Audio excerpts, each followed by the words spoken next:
la primera asunción para el desagüe va a ser 20 metros con 0,3, ¿no es cierto?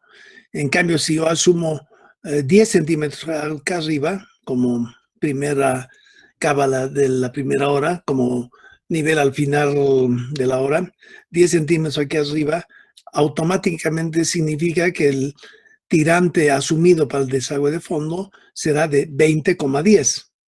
Si aquí arriba asumo 1 metro, primera asunción del tirante al final de la hora, el tirante paralelo a eso de el desagüe de fondo será 21 metros, 20 más 1 metro. Ahí es donde he visto que alguna gente no se fija, no sé si por descuido o qué, pero eso es garrafal. Espero que eso esté bien comprendido para todos ustedes, ¿no es cierto? Obviamente que cuando yo asumo acá un nivel de agua 1 metro por encima del vertedero, este nivel sube 1 metro. Y si el valor correspondiente para el desagüe de fondo, tengo que computarlo desde el eje del desagüe de fondo hasta ese metro arriba. Eso significa 21 metros, ¿no es cierto? Y ya, ese es un problema que he visto que mucha gente comete. A ver, ¿qué otro problema más he hallado acá? Lo que pasa es que muchos han, bueno, no en esta figura, pero la relación era que V era función de h elevado al cuadrado, era una parábola, ¿no es cierto? Donde a es, si consideramos esta expresión, estos términos de acá no habían en el examen. El que tampoco no había es el valor de a, ¿no? Eso está fuera de consideración en lo que están viendo en pantalla. Obviamente cuando a es 0, inmediatamente si h es 0, v también es 0. Eso significa que la curva altura-volumen parabólica que se les ha dado es válida desde el lecho del embalse, desde el fondo del lago, donde a una altura h le corresponde, según la fórmula, un volumen de 0, y de esa manera es continuo hacia arriba. Ahora, el otro tema era que, obviamente, para poder hacer esto, tienen que poder contar con una expresión que llega solo hasta acá, en la que tienen la fórmula ya introducida, de manera que si ponen h, para ese h la fórmula les devuelve v, otra h la fórmula les devuelve v, pero alguna gente ha intentado hacer al revés, se han dado v y querían despejar cuánto era h, cosa que no era necesario, no necesito saber darme v y calcular h, al revés, justo por eso se les ha dado la relación esta altura-volumen de esa forma. V es función de h y de h cuadrado. No se les ha dado que h es función de v y v cuadrado y v, o lo que sea, ¿no ve? Entonces, esas cosas tienen que saber ubicar claramente cómo agarrar. Cuando se les daba 2 puntitos de h, v, y se les decía asumir una recta que pase por esos 2 pares de datos, ahí también la ecuación de la recta que debieran establecer es V es igual a más BH, donde A y B son los valores que tienen que establecer, ¿no es cierto? Y no van a usar H es igual a más B por V, porque eso no me sirve. Por lo menos de la forma en la que hemos ido encarando el problema. Después sucede que muchas personas presentan, como era la instrucción, presentan la ecuación última válida para esa hora, que ya me da los valores definitivos, y obviamente los primeros ya no lo presentan, cosa que está bien, pero cuando uno hace el control, no logra obtener lo que afichan ahí en su hojita. Entonces, si alguien ha logrado llegar lejos, probablemente ha llegado a la situación en la que el nivel del agua ya está debajo de los 20 metros, si nos referimos a esta figura. El momento que el agua está debajo de los 20 metros, en ese momento desaparece el rebalse por encima del vertedero y solamente hay que empezar a partir de ahí a trabajar con el desembalse a través del desagüe de los 2 tubos, ¿no es cierto? Eso es, creo que para todos está muy claro. Otro error que he visto es que si bien en base a su código de estudiante establecen que el valor que hay que añadirle al volumen de inicio es, digamos, 0,3 hectómetros cúbicos, dicen que el 0,3 ahí la dejan y continúan y los cálculos empiezan a hacer con el volumen que inicialmente se les ha dado, que corresponde a situación de embalse lleno. También es un descuido, yo creo, no sé qué es lo que pasa. Ahí también ya todo anda mal, ¿no es cierto? Bueno, eso en cuanto a lo que ha sucedido durante el examen. Ahora, lo que yo pensaba en esta clase, y hemos intentado hacer eso también en el anterior grupo, muchos de ustedes seguramente van a tener que entrar al examen final. Y en el examen final conviene que se pasen algunos temas que hemos ido llevando y que no lo hemos terminado de explicar. Y uno de ellos se refiere a lo siguiente.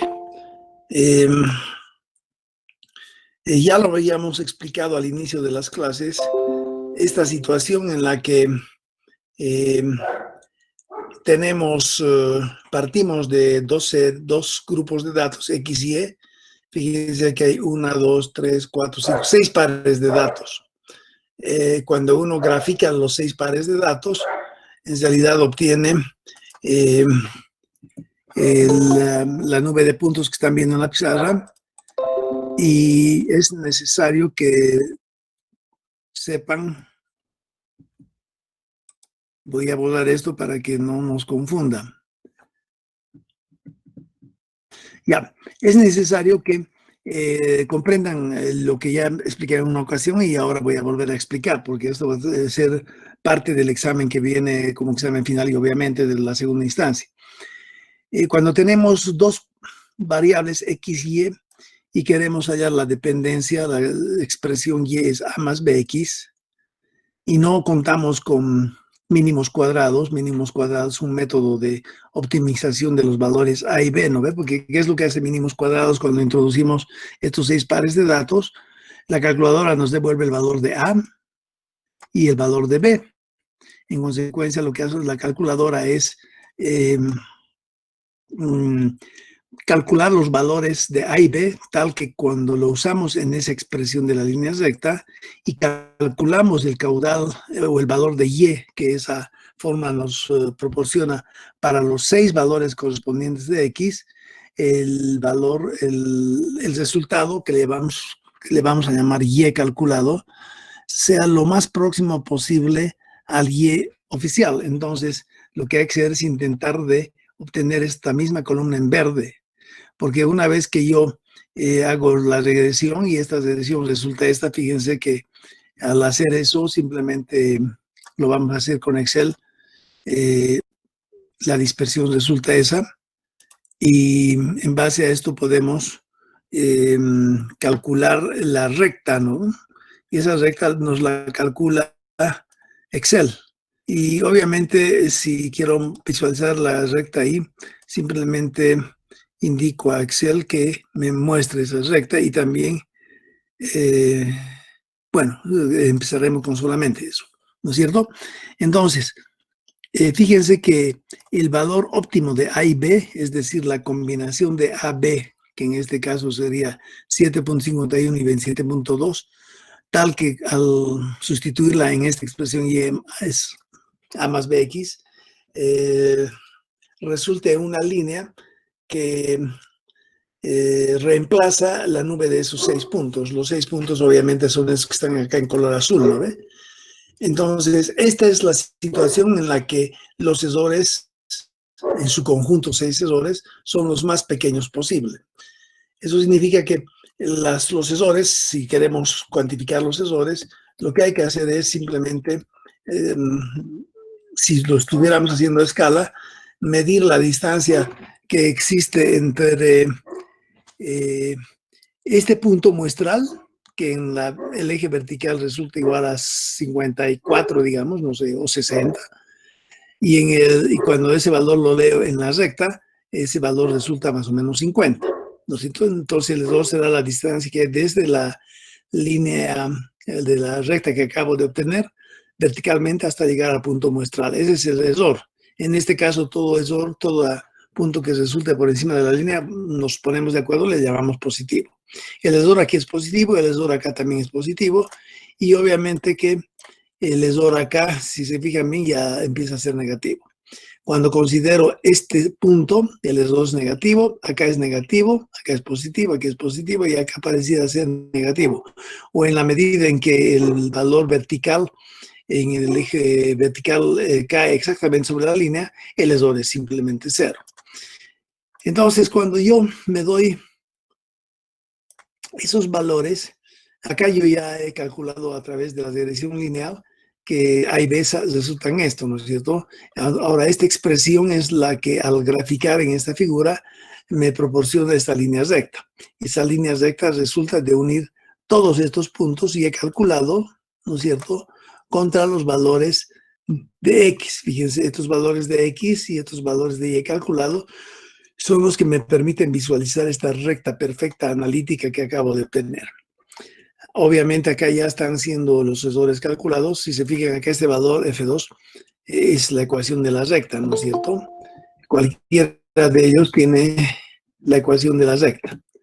Entonces, la forma de darse cuenta de que todo anda bien es simplemente comparar el Y calculado con el Y, es decir, los valores rojos son los que debiera yo comparar, ¿no es cierto? Los que en realidad han resultado observados son 49, 66, 92, etcétera, mientras que el modelo lo que hace es proporcionarme estos valores. Debería darme 49, pero el modelo me da 57. Acá debería darme 66, pero el modelo me da 57. Me debería dar 92, me da 87. Acá en esta columna E tengo la resta de ambos valores. Entonces, a esos valores yo le llamo errores. Y los errores, 6 errores, fíjense, son estos. Primero es positivo, negativo, negativo, negativo, positivo, positivo. Y para hacer un análisis bien rápido, que es lo que yo he hecho cuando califiqué la pregunta de curva IDF, que fue la pregunta del otro grupo, yo simplemente calculé con la fórmula que ellos han proporcionado, calculé el Y calculado. Estas serían las intensidades calculadas que deberían parecerse a estas intensidades observadas. Y inmediatamente me di cuenta, porque no hay que hacer mucho trabajo para ello, me di cuenta de que, por ejemplo, en esta situación de 6 valores, los 6 valores calculados con la fórmula resultaban continuamente más grandes que cada uno de los 6 valores Y observados. Eso significa, en términos gráficos, eso significaría que la recta que yo esté adoptando como modelo es aquella que está toda por encima de todos los puntos. Y eso no tiene sentido. Ustedes se darán cuenta de que la recta que menos se equivoca, verticalmente hablando de errores, es aquella que trata de equilibrar todos esos errores de hacia arriba y de hacia abajo, ¿no? Y de alguna manera, la que ya está fichada ahí es la que, en su conjunto, es la que menos error produce para los 6 datos, ¿no es cierto? Y hay toda la teoría detrás de ello con mínimos cuadrados. Entonces, eso mismo he aplicado, ese mismo razonamiento he aplicado cuando yo revisaba el resultado de ellos, de las curvas IDF.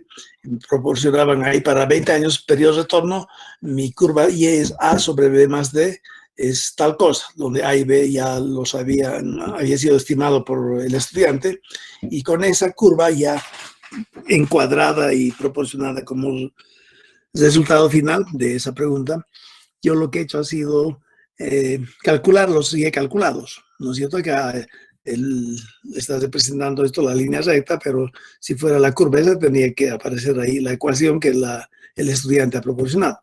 Y pues, rápidamente yo puedo eso calcular y contrastarlo con los valores tal cual.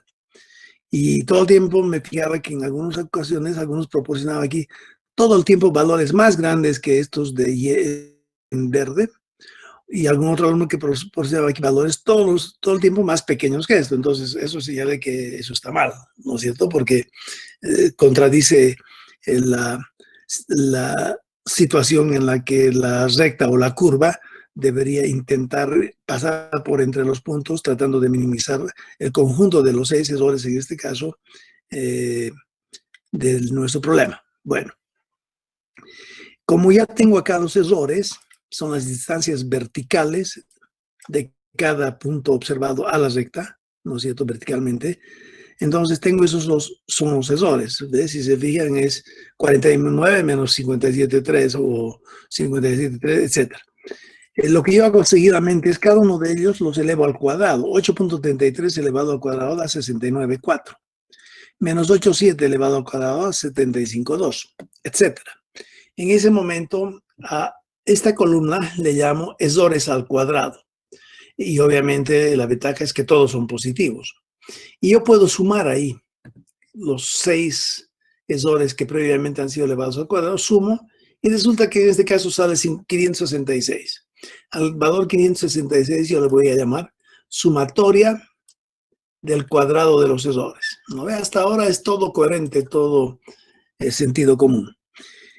Ahora, imagínense ustedes que no tuviéramos el utilitario de mínimos cuadrados. Todavía nadie lo ha desarrollado y no existe el método de mínimos cuadrados. Pero igual yo tengo esta serie de valores X y Y observados y quisiera hallar la relación que existe entre los dos. Y cuando los grafico, los 6 puntos, obtengo los 6 puntos en color azul. Después lo que yo hago es me voy a dar una línea completamente al azar, aleatoria, una línea que no obedece a ninguna ecuación. Y esa línea que sea, por ejemplo, esta, la voy a colorear de otro color, espero que esté por allá, rojo, digamos, ¿ya? Y bueno, pues voy a hacer un poquito más gruesa para que visualicen mejor, ya. O sea, no tenemos el método de los mínimos cuadrados, ya he graficado la nube de 6 puntos y ahora yo quiero reemplazar esos 6 puntos por una sola línea que represente su tendencia. Y yo me imagino esta línea.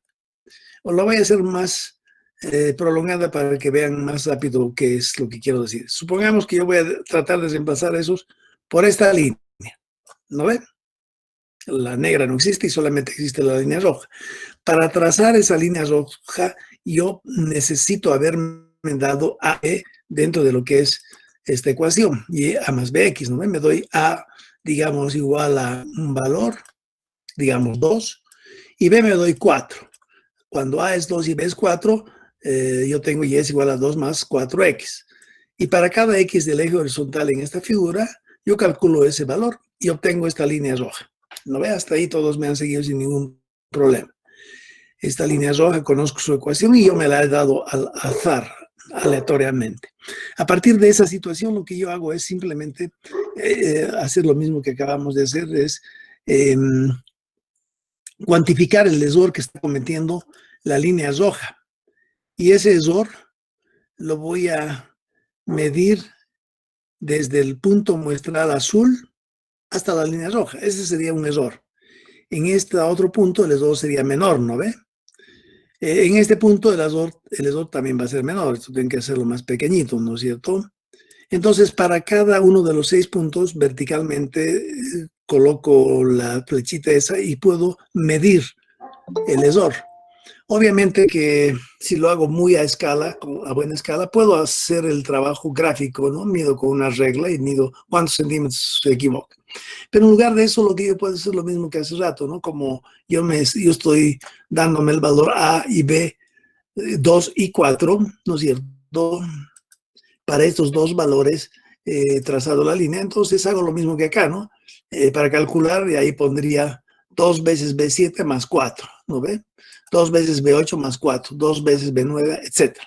Entonces, de esa manera puedo calcular los errores, los elevo al cuadrado y nuevamente para la situación en la que A es 2 y B es 4, para esa situación, lo que yo hago es calcular el error que comete esa curva para cada uno de los 6 valores, 6 pares de datos. Entonces voy a tener acá esa columna de 6 errores, los elevo al cuadrado y los vuelvo a sumar, y resulta que esta vez en lugar de salir 566 me salió 2200. Bueno, a eso es la sumatoria del cuadrado de los 2600, ¿no ven? Voy a poner acá 2600. Ese es un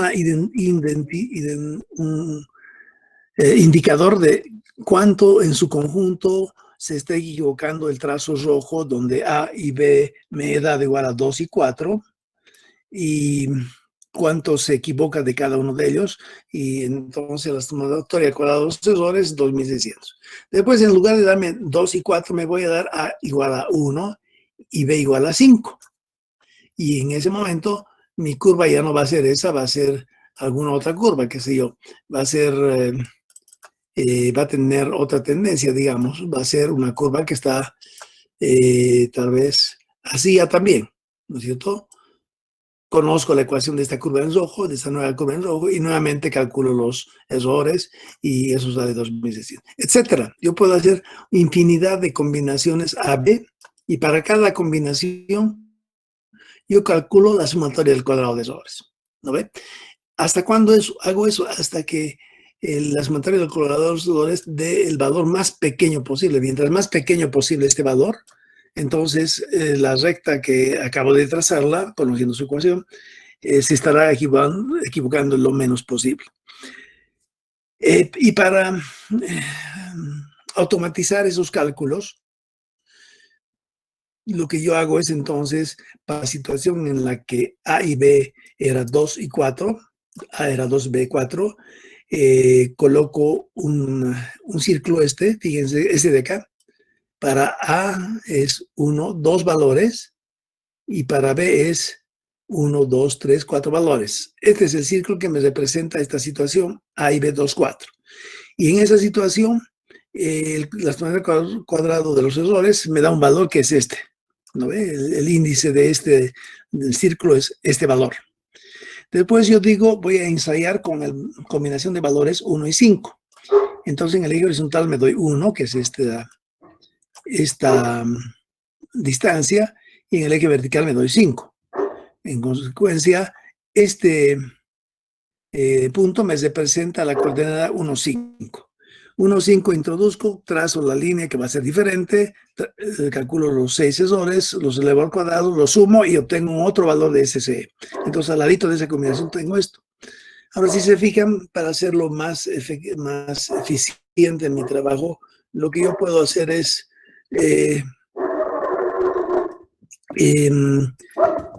una grilla, ¿no es cierto?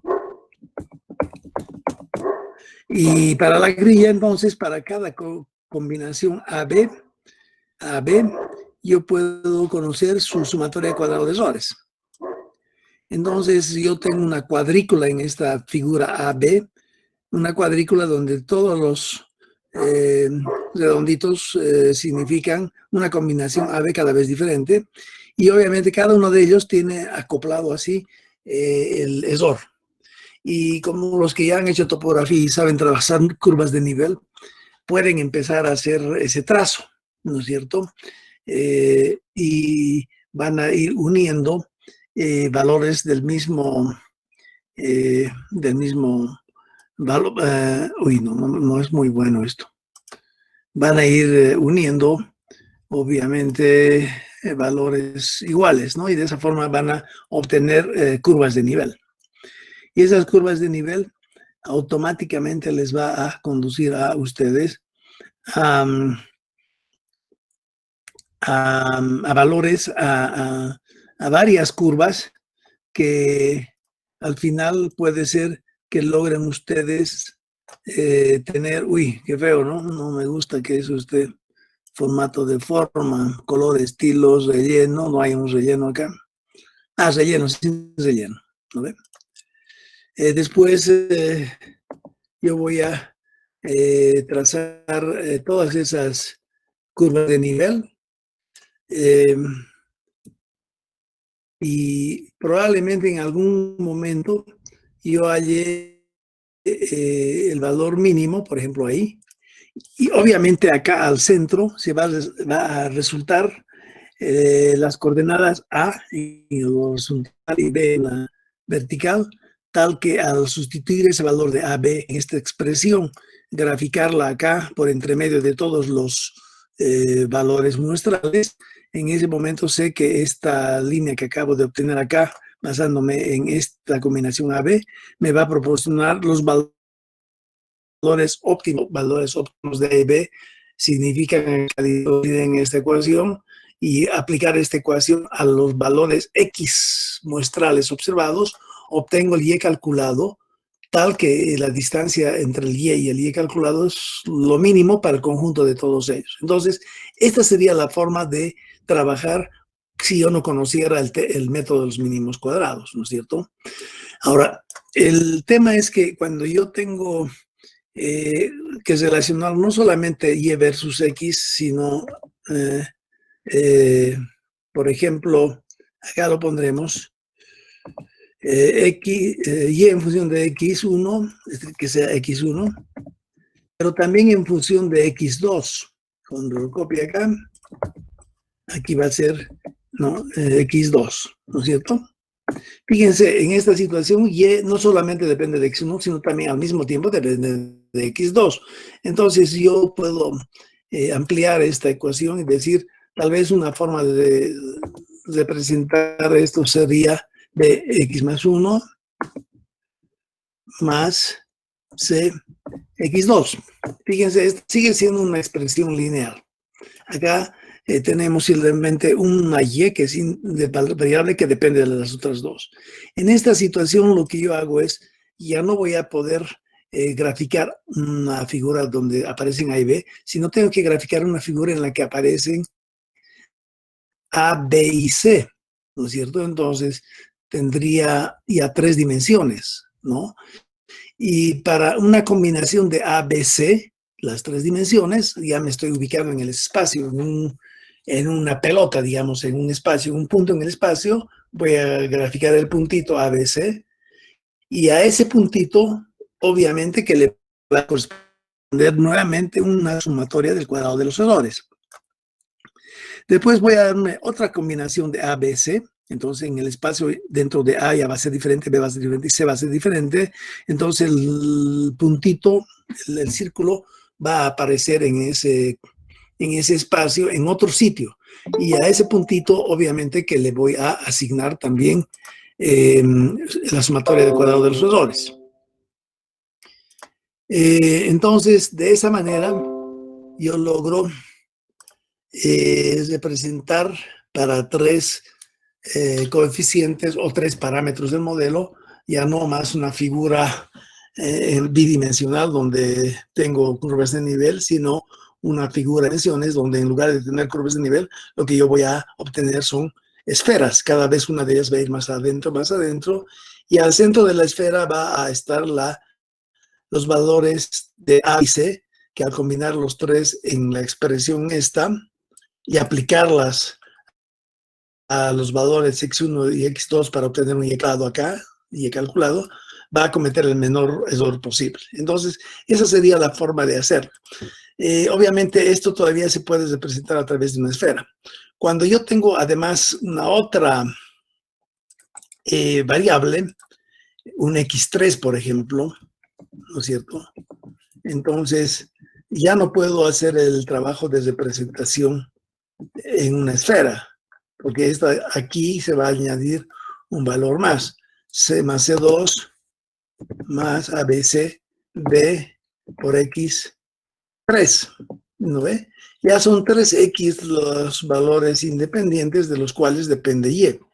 Entonces, esta situación donde ya aparece el cuarto parámetro A, B, C, D, debería hallar la combinación de esos 4 valores A, B, C, D, tal que al introducir en esta expresión y usar esta expresión para producir aquí un Y calculado, el error entre Y calculado y el Y observado sea mínimo, es decir, otra vez calculo sumatoria del cuadrado de los errores, y esta situación ya no se la puede representar a través de una esfera en el espacio, no hay forma. Ahora, fíjense, hay modelos hidrológicos que contienen hasta 12 parámetros. ¿Qué significa eso? 12 parámetros significa que debería hallar la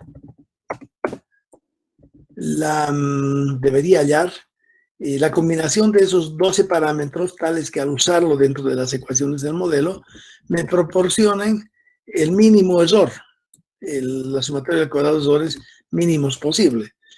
Y eso ya no se puede hacer a mano. Fíjense que a mano, sin necesidad de utilizar mínimos cuadrados, yo puedo hacer esta figurita. De hecho, tal vez reciban ustedes en el Classroom una práctica de este tipo, y X simplemente, en la que no van a usar Excel, pero sí van a usar el método este de ensayo y error, cada vez intentando minimizar la sumatoria cuadrada de los errores. En el momento que este valor es el más bajo posible, ahí me canso y ahí digo, acabo de calibrar el modelo. ¿Por qué? Porque he hallado la combinación A y B, es decir, he hallado los valores óptimos de A y B, tal que cuando yo aplico en esa línea que va a sustituir el número de puntos, es la que menos se equivoca frente a las otras. ¿No ven?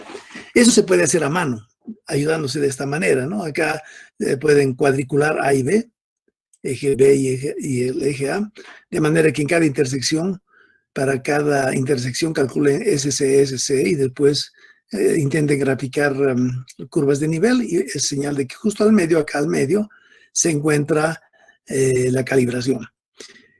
Cuando hablaba de un modelo hidrológico que tiene hasta 12 parámetros, entonces eso es imposible hacerlo a mano y no existe método alguno que solucione. De hecho, cuando tenemos situaciones no lineales, esta es lineal, ¿no es cierto? La ventaja de esta que está marcándose ahí es que Excel soluciona este problema. Ustedes ponen estos datos en Excel, X1, X2, X3, y Y depende de esos. Excel entonces puede calcular A, B, C y D. ¿No ve? Y esto continúa, no sé hasta cuánto llega Excel, pero es elemental el cálculo de los parámetros A, B, C, D, cuando Y depende de más de una X. Pero hay situaciones en las que esta expresión ya no es lineal. Puede ser que acá yo tenga B exponente X a la X1 a un valor, o el logaritmo de X2, o X3 elevado a la cuarta multiplicado por otro valor, ¿no? Hay modelos completamente no lineales. Y en esa situación ya es imposible ver así en forma simple un método de resolución. Ahora, ¿cómo hacen esos modelos hidrológicos que tienen como hasta 12 parámetros? La ventaja es que hay gente que se ha dedicado a elaborar, construir algoritmos de optimización, y bueno, uno hace uso de ello. Si yo tengo un problema como este en el que X2 está elevado a la cuarta potencia y el X1 es en realidad el logaritmo de X1 y quiero resolver eso, tengo que hacer uso de ese algoritmo de optimización que alguien ya lo ha elaborado. Muchos lo disponen gratis en Internet, muchos lo venden, pero hay un montón de análisis que han realizado, de manera que eso ya no es más un problema. El tema es que si ustedes comprenden esto X y Y, cómo logro establecer A y B de la recta que menos se equivoca al tratar de sustituir a los 6 pares de datos, si comprenden ese principio, eso es suficiente, porque incluso el modelo que tiene 6, 7 parámetros parte de ese concepto. Identifica algunos parámetros como semilla, el A, B y el C, digamos, y a partir de eso aplica su procedimiento y converge rápido. Y ese rato nos proporciona los parámetros del modelo. En ese momento se dice, acabo de calibrar el modelo. Entonces, este concepto que les acabo de explicar y que yo lo he aplicado también para calificar los resultados de algunos de ustedes, es elemental, es muy simple de comprenderlo, y eso es lo que se aplica en los modelos más difíciles. Todo el problema consiste en cómo funcionan esos algoritmos que algunas personas se han encargado de hacer.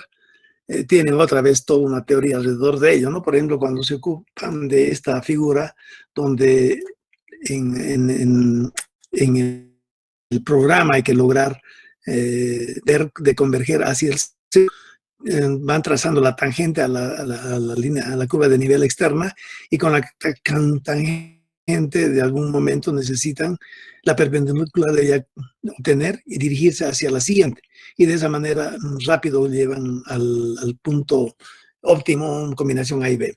Y ese mismo concepto lo vuelven a repetir cuando los parámetros no solamente son 2, pero pueden llegar a ser hasta 12.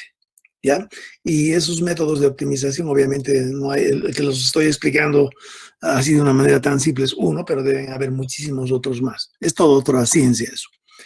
Entonces, este tema tienen que poder comprenderlo ustedes y eventualmente en el Classroom voy a subir algo así tan elemental y voy a esperar de que ustedes manejen esta figura de curvas de nivel y de esa manera en forma casi empírica logren establecer los parámetros A y B con solamente una línea recta, ¿no es cierto? ¿Está eso comprendido? Espero. No hay donde perderse. ¿O hay preguntas? Inge, ¿este temita de curvas de nivel es el que da más puntos o no lo estoy captando eso bien? A ver, he dicho al inicio de la clase que las calificaciones están una pena en general. Entonces,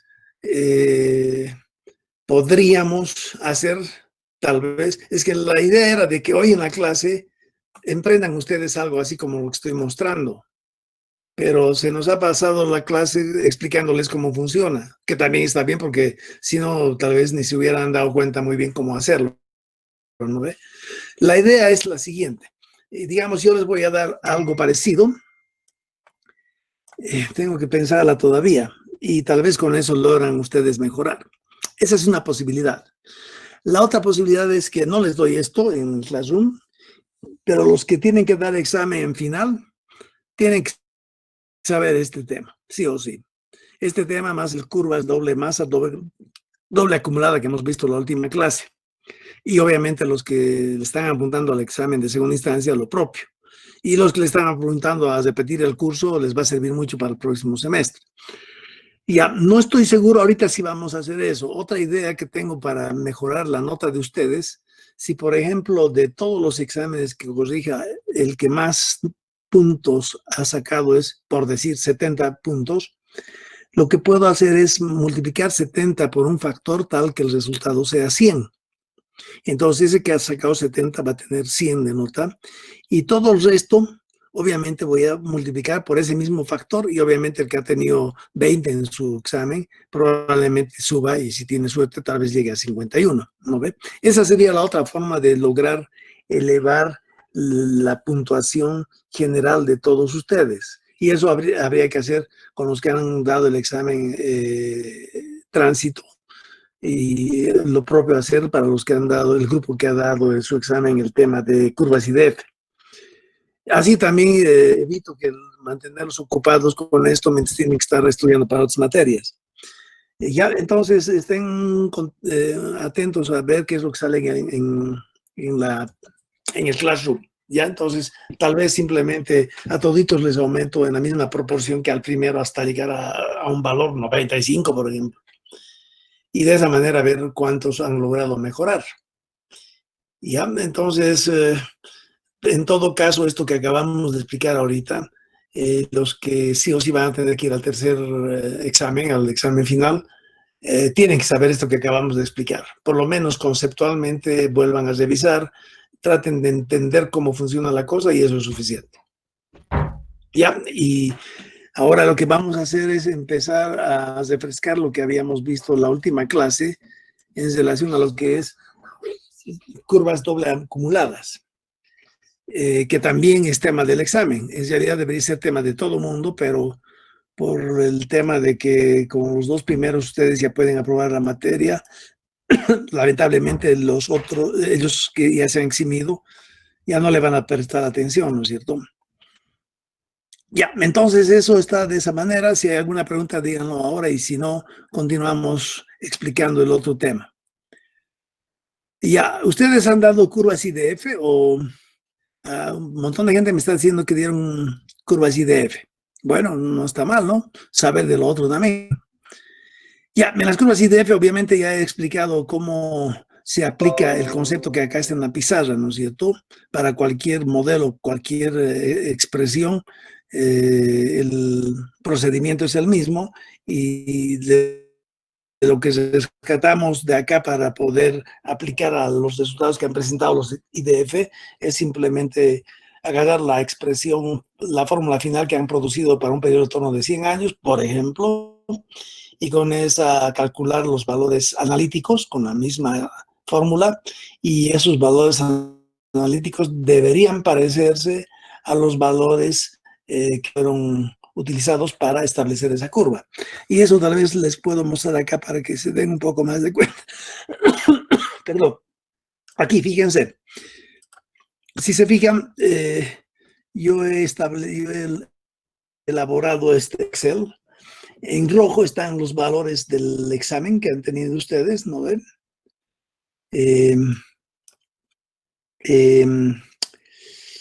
La forma de hacerlo en forma automatizada, porque después que hacerlo en forma muy eficiente, muchos han logrado producir estas columnas, la media del desviado estándar alfa y x0, media, etcétera. Fíjense que lo que están viendo en la pizarra está bien ordenadito, que eso les da una gran ventaja. Otras personas han agarrado, han calculado la media para media hora, después han dicho para una hora la media, etcétera, desviado estándar y etcétera. Es más ineficiente la forma como han ido presentando los resultados, pero algunos sí lo han hecho de la manera que estoy mostrando en la pizarra acá. Obviamente que una vez que tengo todos esos parámetros para la columna de media hora, fíjense, la media hora está acá arriba, ¿no ve? Se puede calcular utilizando Gumbel los valores que están acá en negro. Por ejemplo, la persona que sumando su código salía, por decir, 22, entonces el periodo de retorno 22 años había que tomarlo. Y automáticamente cada uno de estos valores calcula utilizando Gumbel y los parámetros de Gumbel. Los parámetros de Gumbel son alfa y x0 que están acá arriba, ¿no ve? Y utiliza también el periodo de retorno, que es el 22 acá, y utiliza en esa casilla el periodo de retorno que está acá arriba, perdón, la duración que está arriba, ¿no? C1. C23, C24. Y lo mismo sucede para todo el resto. Ya, entonces, en definitiva, se establecen 1, 2, 3, 4, 5, 6, 7, 8, 9. 9 valores, todos para un periodo de retorno de 22 años, y cada uno de ellos para media hora, una hora y media, 2 horas, 3 horas, etcétera, ¿no ve? Y estos valores que provienen de Gumbel se los grafica. Si se fijan, como está acá más cerca, hablaremos del periodo de retorno de 100 años. En 100 años son estos los valores que provienen de Gumbel, y estos han sido graficados en esta figura en color azul. Fíjense que estoy piqueando sobre los puntitos azules y esos son estos de acá, ¿no es cierto? Esos son los valores muestrales. En este momento hablamos de valores muestrales y lo que yo tengo que hacer es reemplazar esos 9 puntos color azul por una línea que ha sido graficada aquí en color rojo. Y esa línea en realidad proviene, fíjense, voy a picar la roja y se refiere a estos valores en rojo. IDF en rojo son los valores con los cuales se ha graficado esta curva, que es la que me están pidiendo. Y para obtener esa curva, si nos fijamos en el primero, esa curva lo que está haciendo, el primero es este, ¿no? M33, que es el valor que está aquí ubicado, fíjense, este de acá, es el valor de A en la expresión que está ahí arriba. Si se fijan ahí arriba, la expresión es esta. Esta es la curva que deberían obtener y esa curva está graficada aquí en color rojo y tenemos, por supuesto, ese valor que está acá, ¿no es cierto? M33 es este valor de acá para 100 años. Luego N33 es este valor de acá, también para 100 años. Y toma como dato el valor de B2. Y B2 es para media hora, ¿no es cierto? O sea, el D de acá, la duración es media hora. Y lo mismo sucede para cada uno del resto. Por ejemplo, el último, tenemos otra vez la misma expresión. Y una forma de darse rápido cuenta es que los valores que la curva me arroja para cada valor en el eje horizontal deberían parecerse lo más posible a los valores muestrales en azul, ¿no es cierto? Y obviamente esos valores son estos de acá. Entonces los dos pares de valores que debo comparar son estos. En este último, el valor muestral es 401 que proviene de Gumbel y la curva roja me proporciona 423. Ahí se está equivocando. ¿no ve? Debería haber proporcionado 401, pero proporciona 423. Hay un error entre los dos. Para el siguiente de acá debía haberme dado 1025, pero me ha dado 843, etcétera. O sea, esos errores los puedo encontrar acá. Fíjense, este valor 1169 negativo, proviene de la resta de estos dos. El valor en rojo es lo que la curva me aficha. En cambio, el valor negro es el muestral que debería ser reproducido por el rojo. Pero como nunca un modelo es perfecto, la diferencia entre los dos me produce un error que en este caso sale menos 1169. Para la siguiente hora, para la hora 1, es menos el 6, etc. Si se fijan, cada uno de ellos proviene de la resta entre el valor negro que viene de Gumbel y el valor rojo que proviene de la ecuación de la curva, que ya la he adoptado como válida. Entonces, en amarillo acá, 9 pares de datos me producen 9 errores, entonces tengo la serie de errores, ¿no es cierto? Estos errores son los mismos que puedo ver acá. Fíjense que para media hora, que en la figura acá, media hora se ubica ahí más o menos, no sé dónde estará, vamos a ver si puedo mostrarles con un indicador para que sea más fácil.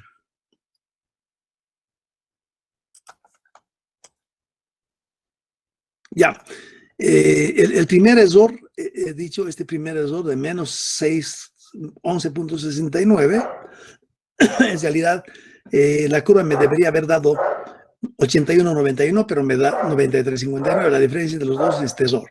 Ese menos 11.69 lo leen ustedes gráficamente si quieren, verticalmente entre el cuadrado rojo y el punto azul. Esa distancia vertical es los 11.69. Para el siguiente, el error es 4.64, que lo leen acá. La distancia vertical entre el cuadrado rojo y el punto azul. Y finalmente, para 12 horas, que está en esta columna, en esta de acá, para 12 horas, el error es menos 0.22.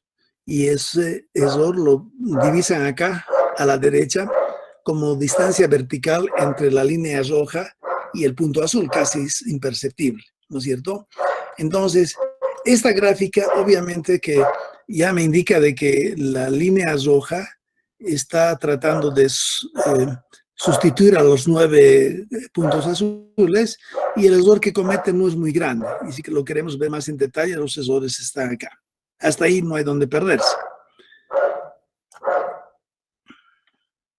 A ver, una vez que se termina, pero esto ya no es parte del examen, lo que debiera hacerse es un análisis de los errores. Una vez que ya he determinado el coeficiente A y B en esta ecuación, para cada uno de los 3 periodos de retorno, en este caso para 22 años, para 50 y para 100, en cada uno de ellos se presentan errores. Acá lo único que estamos viendo son los errores del caso en el que el periodo de retorno es 100, ¿no es cierto? Entonces, esos errores deben estar sujetos. Ya no es parte del examen esto que estoy comentando, pero si alguien hiciera una tesis, como que en el pasado en San Andrés han hecho tesis con este tema, lo que hay que hacer es un análisis de las condiciones que se imponen a los errores. ¿Ya? Entonces, a partir de ese momento solamente tengo que trabajar con estos 9 valorcitos, 9 errores. ¿Cómo trabajo con ellos? La primera condición es que el valor esperado del error sea 0. Primera condición. Con 9 errores, con 9 locos errores, ¿qué puedo yo hacer con relación a esta condición? Para que el modelo que acabo de adoptar, que es este de acá arriba, y es A sobre D más B, para que este modelo con estos parámetros que están claritos acá de A y B, para que sean correctos, para que sea correcto aceptar ese modelo como válido, tengo que verificar algunas cosas con los errores. Entonces los errores son 9 errores y la primera condición me indica de que el valor esperado del error sea 0. Entonces el valor esperado de este debería ser de esto. Y como tengo solamente 9 errores, mucho no puedo hacer. ¿Qué es lo que hago? Simplemente saco la media aritmética de los 9 valores, que es lo que he hecho, fíjense, promedio de todos estos valores, 9 valores en amarillo, y eso sale menos 269. Conclusión, se está violando esta condición, ¿no ve? Eso debería salir alrededor de 0, y no sale. Entonces no es un buen modelo. Esa es la primera condición. La segunda condición es que el error o la variable error debe estar distribuida normalmente. ¿No ve? Estos 9 errores en amarillo deben corresponder a una ley normal. Y eso ya saben ustedes cómo detectar. Ya saben cómo verificar si un grupo de valores que yo les dé están o no distribuidos según la ley normal. ¿No ve? En el caso de la edad, ¿se acuerdan? Encuestábamos 2000 edades y las 2000 edades graficábamos histograma de frecuencias. Y si el histograma de frecuencias salía un poquito parecido a una campana de Gauss, la conclusión era que esos 2000 edades estaban distribuidos según la ley normal. ¿No ves? Esa sería una forma de verificar de que un grupo de valores esté distribuido normalmente. Cuando no tenemos 2000 errores, sino tenemos 9 errores, ¿cuál era la forma de verificar de que ellos estén distribuidos normalmente? ¿Quién sabe la respuesta por 3 puntos? Eso ya debieran saber, ¿se acuerdan? ¿Alguien sabe la respuesta? ¿Cómo? ¿Cómo? Graficar en papel de probabilidad normal. ¿Cómo se llama ese mi amigo? ¿Yamil Fernández? Sí. Ya. Entonces, Yamil tiene 3 puntos. Esto sabe todo el mundo. Cuando hay pocos datos, siempre sucede en hidrología, más 3. Ya. Como hay tan pocos datos, 9 datos, la única forma de saber si estos 9 datos provienen de una ley normal es agarrar papel de probabilidades normal, graficar las 9 crucecitas y ojalá que las 9 crucecitas resulten estar parejitos sobre una recta. Mientras más resulten estar sobre la recta, más seguro estoy de que esos 9 valores provienen de una ley normal. Esa sería la forma de verificar esta segunda condición. Bueno, hay otras condiciones, pero no, bueno, igual. Otra condición es que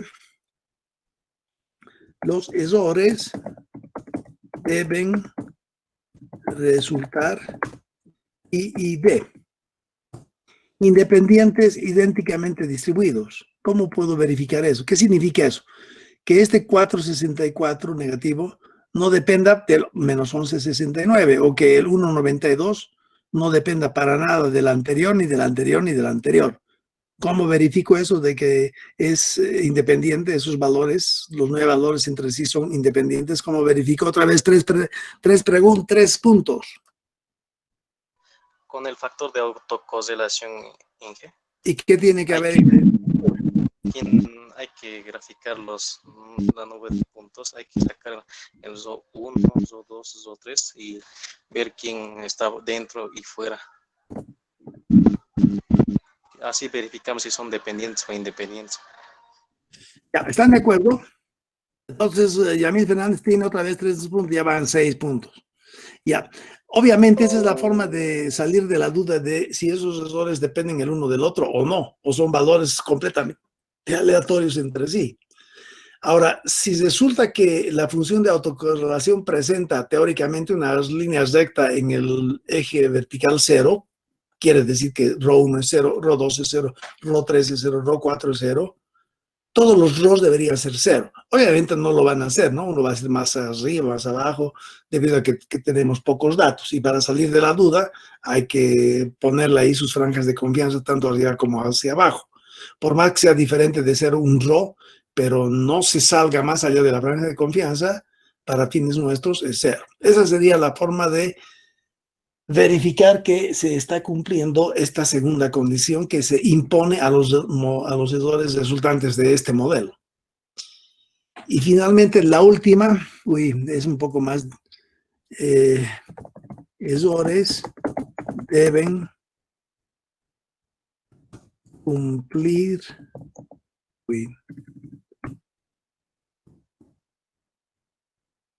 la condición,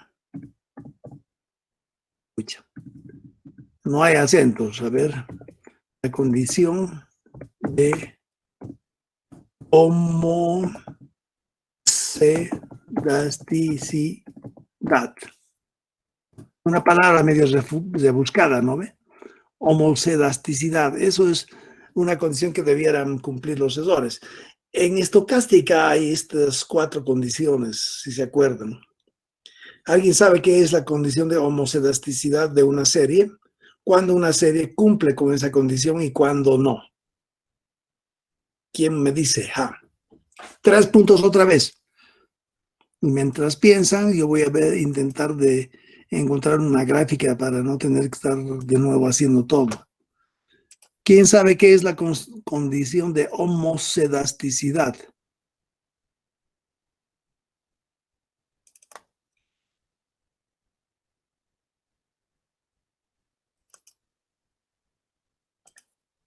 Nadie. Condición de homocedasticidad.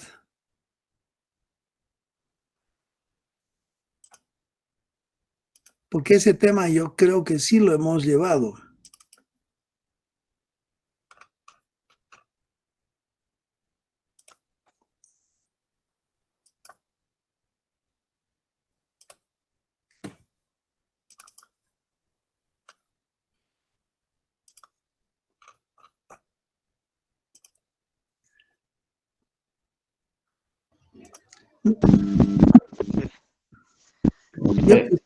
Adelante.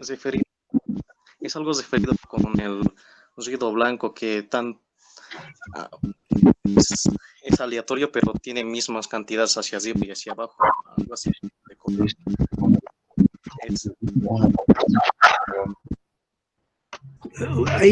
Hay interferencia. He entendido que lo que tú has dicho es condición de homocedasticidad. Se refiere a que deberían haber tantos valores hacia arriba como hacia abajo, ¿no? Y ser aleatorio. Y que no es más bien una regresión, como yendo hacia atrás de los valores lineales. La condición de homocedasticidad. Sí, que a lo largo del tiempo se ve una constante de errores, digamos, ¿no? Recurriendo hacia atrás los datos estadísticos captados, digamos. No, no, no.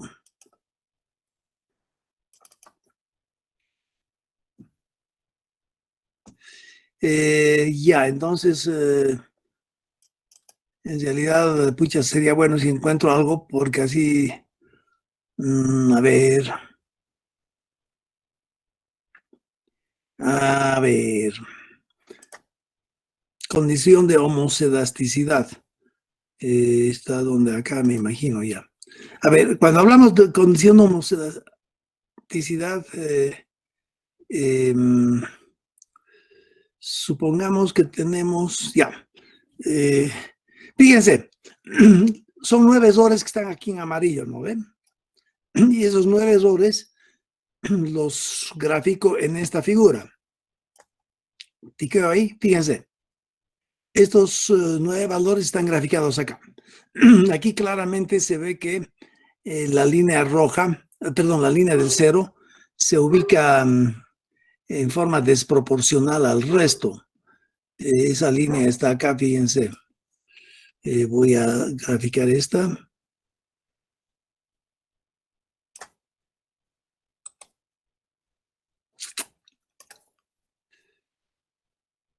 Color de línea que sea rojo, más fácil se ve eso. Y que estilo de línea será, me imagino, más gruesita. Ya. Fíjense, el eje 0 está acá. En rojo se nota el eje 0, ¿no es cierto? Y fíjense, el primer error de aquí es 1169. Es grande hacia abajo. Ese es este de acá. ¿No ve? Entonces, lo que estamos viendo en la gráfica es que los errores están distribuidos una desgracia. ¿Qué quiere decir eso que sostengo? Que ahí, fíjense, hay 1, 2 que están realmente por encima del eje 0 y todos los restos están por abajo. Entonces el modelo se está equivocando en forma dispareja. En este grupo, los errores son todos hacia abajo, si se fijan, y en este grupo, al final, todos hacia arriba. Y eso significa que se está violando la condición de homocedasticidad. Lo ideal sería lo que alguno de ustedes hace rato estaba, el primero creo que el mismo alumno de hace rato decía, deberían los errores distribuirse en forma parejita hacia arriba y hacia abajo. Es decir, el modelo debería equivocarse hacia arriba y hacia abajo, tantas veces arriba como tantas veces abajo, en forma parejita. Pero acá esto es una barbaridad, se está equivocando un montón en este valor. Y acá también. En cambio, en esto se equivoca menos. En realidad, la condición de homocedasticidad se la puede verificar cuando uno establece la variabilidad que presentan estos errores alrededor de la media. La media es 0, ¿no es cierto? A ver, le voy a dar un color verde, digamos. Y lo voy a hacer más. Ya. Fíjense, si obviamente que mi explicación pucha, está medio chuta porque tenemos 9 locos valores. Supongamos que voy a tomar los 4 primeros valores y voy a calcular la media. ¿No ve? La media de los 4 primeros valores es eso. ¿Están de acuerdo? Más o menos.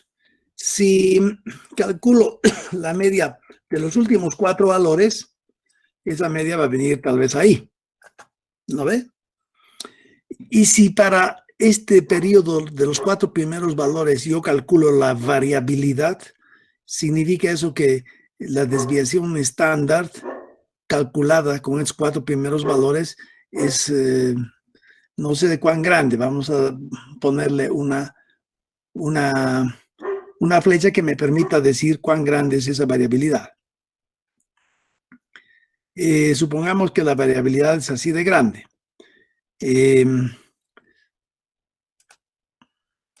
En cambio, si calculo la misma desviación estándar con en base no a los 4 primeros, sino en base a los últimos, fíjese, la desviación estándar va a ser así más o menos.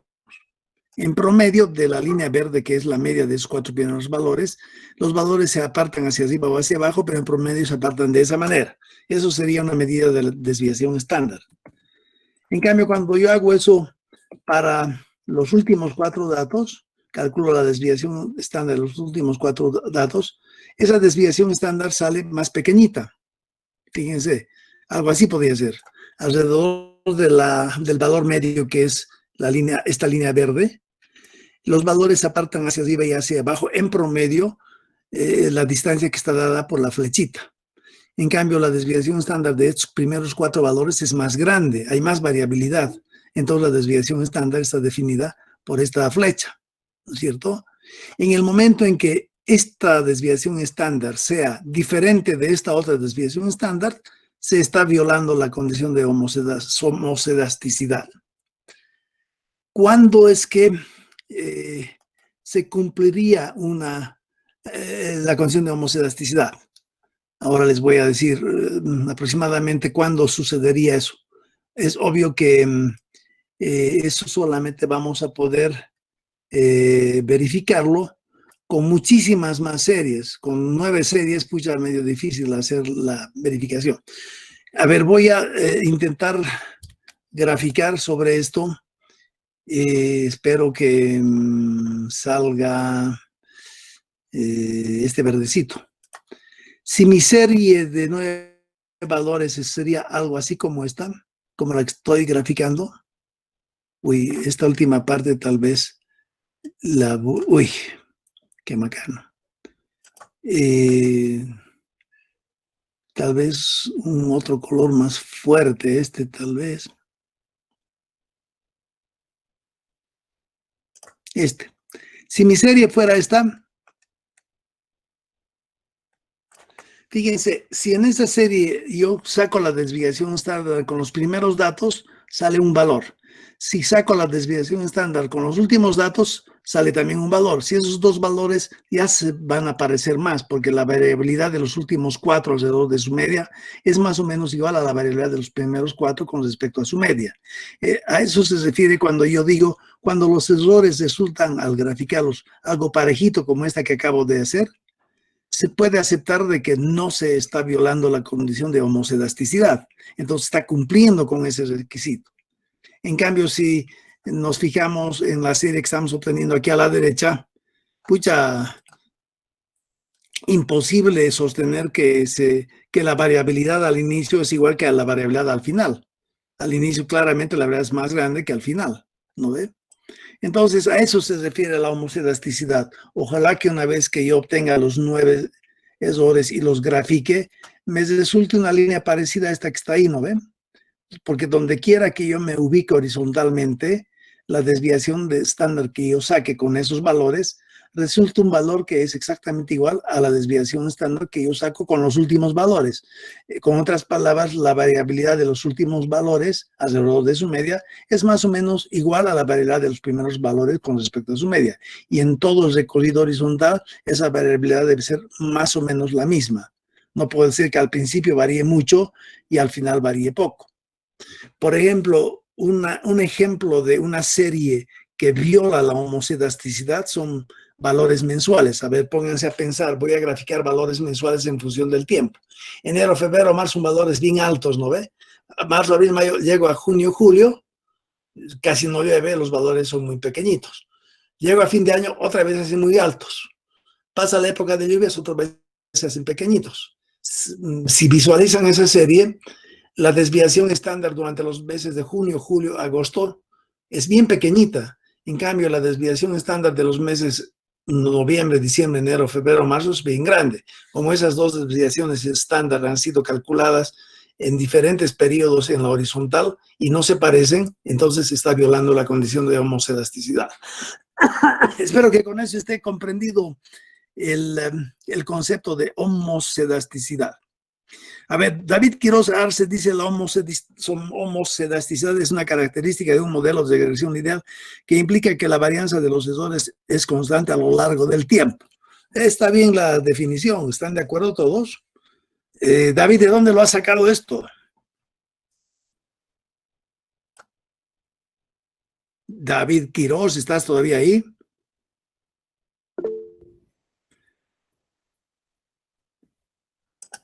Ah, ya, David dice que sí, pero sí, ¿a qué? ¿De dónde lo has sacado? Era la pregunta. Ese concepto que acabas de escribir en el chat sobre la homocedasticidad, lo ha sacado del Google, ¿no ve? Fíjense la ventaja del Google y de Internet, ¿no ve? Sobre la marcha él ha sido capaz de encontrar qué es homocedasticidad y prácticamente es exactamente lo mismo que acabo de explicarles, ¿no es cierto? Pero una vez que comprenden lo que es homocedasticidad, ya no necesitan más problema. Bueno, creo que ya estamos sobre la hora. Bueno, entonces, ¿hay más preguntas? Díganlo ahora y si no, callen hasta el día del examen. Alguien me preguntaba ahí cuándo va a estar listas las calificaciones. Pucha, el fin de semana más voy a tirarle duro y después voy a publicar. Cuesta mucho el corregir, les cuento, no es fácil. Ya entonces voy a hacer todos mis esfuerzos de seguir calificando en las noches, pero el fin de semana no prometo nada todavía. Ya, entonces, acá Nicole Joana decía variación de errores o varianza de errores. Es más o menos, no varianza, pues más o menos lo mismo realmente. En realidad, ¿qué es la desviación estándar? Es un indicador de cuánto varía cada valor alrededor de la media, ¿no ve? Y cuando hablamos, cuando hablamos de una serie generalizada, ¿no? Cualquier serie de tiempo, una serie de valores secuenciales, puedo graficarlos en función del tiempo y rápidamente me doy cuenta cómo varía. si por encima calculo la media y grafico ahí la media, entonces puedo saber cuánto en promedio se apartan hacia arriba o hacia abajo de la media. Y una forma de darle un valor a eso es calcular la desviación estándar. Y desviación estándar es sigma, pero si elevo eso al cuadrado ya se le llama varianza, ¿no? Ya, lo importante es el concepto. Bueno, ¿hay más preguntas? A David Quiroz lo sacó de lo que les explicó nuestro auxiliar. Y ya, bueno, está bien también, ¿no? Tienen que hacer uso de Google, de Wikipedia y todo eso en estos temas. Y en toda la vida, en realidad, al momento que tengan algo que no sepan, entrense a la web e investiguen qué es y listo, salieron de la ignorancia, ¿no ve? Ya, si no hay más preguntas, aquí nos vemos y los veo el sábado. A ver si el sábado les doy algunos ejercicios o seguimos explicando para los que van a apuntarle al examen final. Es importante que los que van a venir al examen final manejen los temas que estamos tratando aquí en la clase. Ya, listo. Si no hay nada más, que les vaya bien, me voy a despedir. Bueno, hasta luego entonces.